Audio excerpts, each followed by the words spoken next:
People listen to music all the time. They're always plugged in. They get in their car, they turn on the music.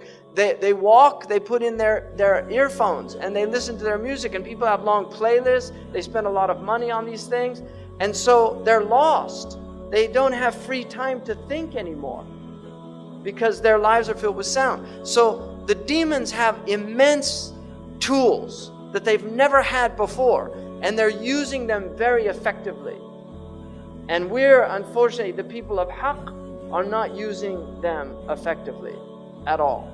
And Allah says, عَاقِبُوا بِمِثْلِ مَا عُقِبْتُمْ بِهِ. Fight with the tools that you're being fought with. The jihad of this age is between the ears. The jihad of this age is between the ears. Because this is the battlefield, is the mind of human beings, and by extension, the heart. So what I want to begin with a hadith which is muttafaqun alayh in the mustalah of the people of hadith. It means that both Imam al-Bukhari and Imam Muslim relate this hadith in their books.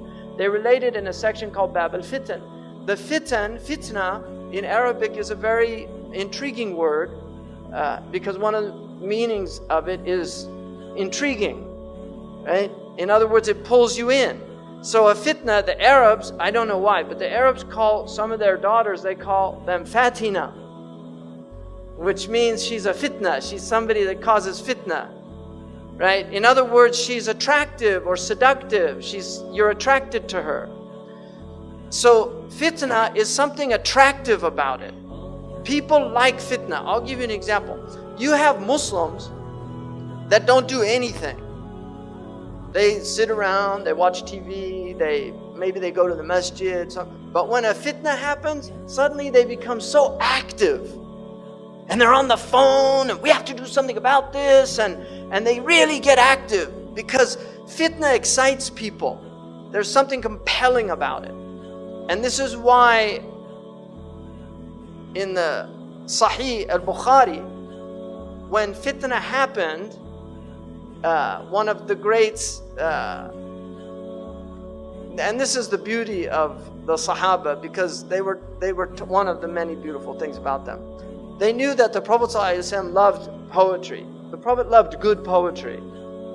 He particularly liked Ibn Abi Sult, who was one of the spiritual poets of the Jahili Arabs. He liked Labid and others. And in al-Bukhari, he quotes a poet. The Prophet himself never used poetry himself, but he listened to it, and he enjoyed listening to it at times. And he said, "Inna min ash-shi'ri la hikmah." In shi'r is wisdom. When the fitnas used to come, the Sahaba said, Ibn Uyayna relates this hadith in al-Bukhari, that they used كانوا يتمثلون بإمر القيس. They would remember the words of Imr al-Qais. الحرب أول ما تكون فتية تسعى بزينتها لكل جهول.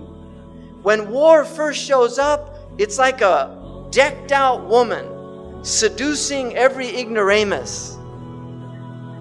That's from Imr al-Qais. When war first shows up, it's a seductive woman who's decked out with her zina. And the young men, they get excited and they run. حتى إذا اشتعلت وشب ضرامها. Until the conflagration happens. And suddenly you're engulfed in the flames of war. ولت عجوزا غير ذات حليل. It becomes an old hag who's lost her husband. شمطاء ينكر لونها وتغيرت مكروهة للشم والتقبيل. Ugly, foul-smelling. Nobody wants to kiss or hug her. This is what they used to quote when war started, to remind them that war looks good until you're actually in it. And then you see that war is hell. And this is why the Prophet said, لا تتمنوا لقاء العدو. Sahih al-Bukhari. Do not desire to go to war. It's a disease in the heart. But he said, if you're forced to, فَثْبُتُوا, be brave.